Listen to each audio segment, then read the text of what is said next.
Assalamualaikum warahmatullahi wabarakatuh. Salam bahagia tanpa batas. Salam seduluran selawase buat sahabat-sahabatku GNS, sahabat-sahabatku Anita Indigo Channel, dan sahabat-sahabatku PCLN Padepokan Cakra Lodaya Nusantara, dan para seluruh alumni PCLN, juga untuk sahabat-sahabat para netizen.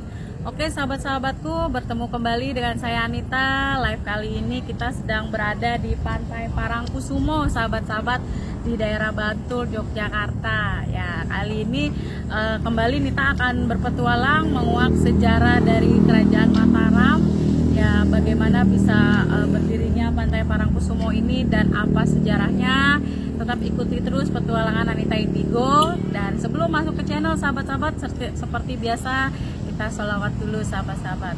Bismillahirrahmanirrahim. Allahumma sholli ala Sayyidina Muhammad wa ala ali Sayyidina Muhammad. Allahumma sholli ala Sayyidina Muhammadin tibbil qulubi wa dawaiha wa afiyatil abadani wa sifaiha wa nuril absari wa diyaiha wa ala alihi wa sahbihi wa sallim. Ya, shollu ala Nabi Muhammad. Terima kasih sahabat-sahabatku buat yang sudah like, komen, dan subscribe. Kita ucapkan terima kasih untuk para viewers. Mudah-mudahan dilimpahkan rezekinya, dikabulkan hajat-hajatnya, dan kita doakan untuk sahabat-sahabat yang sedang sakit, mudah-mudahan Allah angkat penyakitnya ya sahabat-sahabat. Amin Allahumma amin. Yuk sahabat-sahabat, kita lanjut berpetualang nanti bersama teman saya. Kita akan menguak sejarah di Pantai Parangkusumo ini, sahabat-sahabat ya.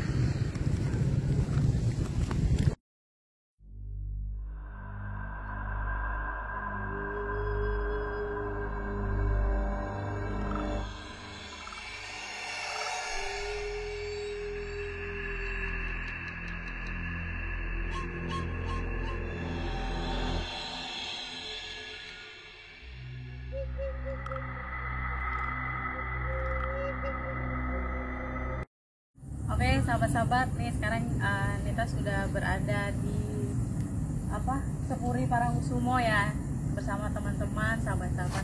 Nah ini perkenalkan dulu. Perkenalkan, nama saya Riko. Nah yang ini. Kenalkan, nama saya Mas Dika. Nah, ini. Nama saya Mas Lung. Ya ini Mas Dika ini nanti dan Mas Riko yang akan menjelaskan sejarah berdasarkan sejarah, dan saya yang menguak berdasarkan penerawangan saya ya sahabat-sahabat. Nah, jadi gimana nih Mas Dika nih sejarahnya di Parangkusumo ini? Ya, sahabat-sahabat, saat ini kita berada di depan Cepuri Parangkusumo. Nah, di sini yaitu dulu ada mitos-mitos bertemunya pendiri Kerajaan Mataram, yaitu Danang Sutawijaya, atau yang kita terkenal dengan sebutan Panembahan Senopati, Mbak Dita. Jadi Panembahan Senopati ini bertemu dengan Ibu Kanjeng Ratu Kidul itu di sini, Mbak. Bertemu di sini, dan di dalam sini ada dua batu, namanya batu gilang.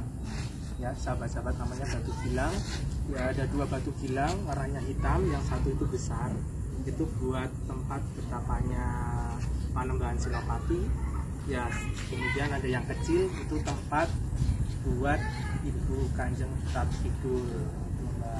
Jadi beliau Panembahan Senopati itu awalnya bertapa dulu di sini bertapa dulu, ingin mendirikan Raja Mataram seperti itu. Kemudian datanglah Ibu Ratu Kidul, yaitu terus kemudian ada ya seperti kisah cinta lah, cinta. Nah, berarti itu kisah Ibu Ratu Kidul dengan Panembahan Senopati menikah itu benar ya Mas Dika ya? Iya betul. Jadi setelah di sini nanti Panembahan Senopati diajak ke kerajaannya itu ke laut. Nah sahabat-sahabat, kalau yang punya mata batin yang bisa melihat di sini, ini ada gerbang ya, gerbang menuju ke sana, ke pantai selatan tempat ibu. Tapi nggak sembarangan karena masih tertutup asap dan ada kodam naga putih yang jaga. Ya sahabat-sahabat, ini berdasarkan penerangan saya. Jadi di tepat di tengah-tengah sini ya. Nah ini masuk ke sana. Makanya di tengah sana pantai itu dia tidak ada pembatas luas karena di situ untuk kereta kencananya itu lewat. Jadi di sini kalau malam 1 Syuro sering diadakan ritual para pejabat, raja-raja yang mesti sering ke sini.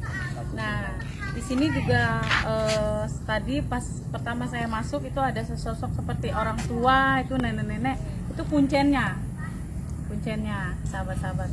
Nah, di sebelah kiri kanan kalau sahabat-sahabat bisa lihat, ini banyak penjaga-penjaganya. Pakai belangkon, pakai baju Jawa, ada Jogja, di belakangnya ada keris. Sahabat-sahabat, itu semua penjaga dari Panembahan Senopati Mataram.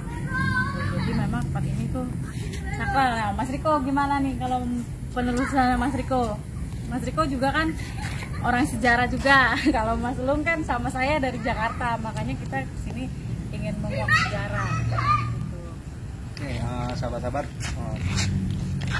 Sebenarnya ini tuh adalah tempat ritual terakhir kalau di tatanan Keraton Solo maupun Jogja.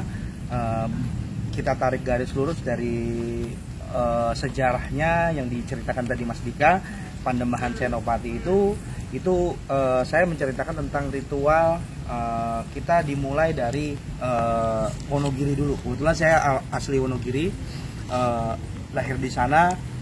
Dan pernah menguak tentang sejarah ibu juga dengan Panembahan Senopati juga. Saya juga pernah ke sana, dan ritual pertama itu sebenarnya di Wonogiri dulu. Jadi dari keraton, baik keraton Jogja maupun keraton Solo, itu dia ke sana dulu. Karena memang waktu terpecahnya itu Mataram 1 ada di Wonogiri ya, bukan Surakarta. Artinya gini, artinya yang dibilang Mas Dika itu kasarannya penyuwun, tempat kalau ibarat kata wong Jawa itu orang Islam itu saat ini tuh tafakur. Jadi tafakur itu harus menyatu dengan alam. Ya, kalau boso Jawa ini topo. Kayak topo broto. Nah, ini di sini tempat ibarat kata istananya Mas Dika. Kasarnya gini, orang minta petunjuk topo. Kalau dalam Rasulullah sendiri dulu pernah bertafakur di Gua Hiro ya, jadi dia di sana baru dapat petunjuk juga ya, berkaitan semuanya. Jadi bukan semua berkaitan, jadi dari sana baru langsung ke ada di keraton itu secara lahiriah lah. Secara lahiriah itu oleh ke Keraton Solo, Jogja. Nah, terakhir itu kita di Parangkusumo. Oke, secara lahiriah itu ritualnya itu biasanya setiap malam satu suro itu dari Kayangan. Kayangan itu ada di Delepih. Delepih itu desa Kayangan, kebetulan namanya Delepih, terkenalnya dengan desa Kahyangan. Itu adanya di Kecamatan Tirtomoyo, Kabupaten Wonogiri, Jawa Tengah. Jadi adanya di gunung sana. Nah, terus juga setelah dari situ biasanya dia ke keraton. Nah, dari situ langsung terakhir itu dia di sini nih yang dibilang Mas Dika tadi, tempat kalau kasarahnya nih ya, apa kalau di sana itu penyuwun, nah di sini resepsinya lah, kasarnya seperti itu Mas Dika. Jadi resepsinya lah. Jadi yang dilihat Mbak Ita tadi itu tuh benar adanya apa, bahwa di sini itu garis lurusnya itu memang benar adanya gerbangnya. Coba Mas Denny, maaf kameramen, Mas Denny bisa disenter ke sana. Nah ini, yang dibilang tadi Mbak Ita ini benar adanya penjaga. Jadi ini penjaga yang dua ini. Oke, Mbak Ita sini, coba sambil diperjelaskan. Gitu. Kalau ibarat maksudnya itu seperti proposnya lah. Ya, betul. Di sebelah kiri, sebelah kanan. Nah, ada dua. Okay. Ada dua. Benar adanya yang dibilang tadi, ada keris kayak pasukan bersenjatanya Kanjeng Ibu. Jadi di sini banyak. Makanya di sini itu sahabat-sahabat mitosnya ya Mas Dika, nggak boleh ngomong sembarangan Ya, kayak gitu, nggak boleh ngomong kasar. Tapi ketika kita berdoa baik, insya Allah dengan seizin Allah pun akan terkabul. Betul. Nah, mitos apa lagi nih Mas Dika nih? Mas Dika kan warga asli sini, yang sering terjadi di sini tuh apa? Karena saya lihat di sini sebenarnya Ibu Ratu dengan Panembahan Senopati baik, tapi ada beberapa makhluk yang usil nih di sini. Ya biasa kan kalau jin itu kan semuanya baik, beda dengan kodam. Itu mitosnya sering terjadi seperti apa tuh Mas? Ya sahabat-sahabat, di sini sebenarnya banyak orang berdatangan, yaitu untuk berdoa dan bertirakat seperti itu. Namun kan di sini juga ada penjaganya.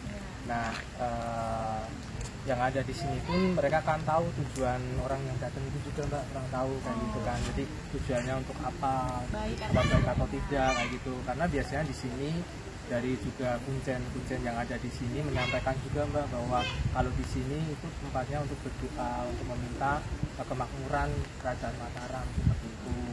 Dan Jadi, sampai pengasihan gitu ya. ya seperti itu, dan juga kan ini diturunin juga Mas.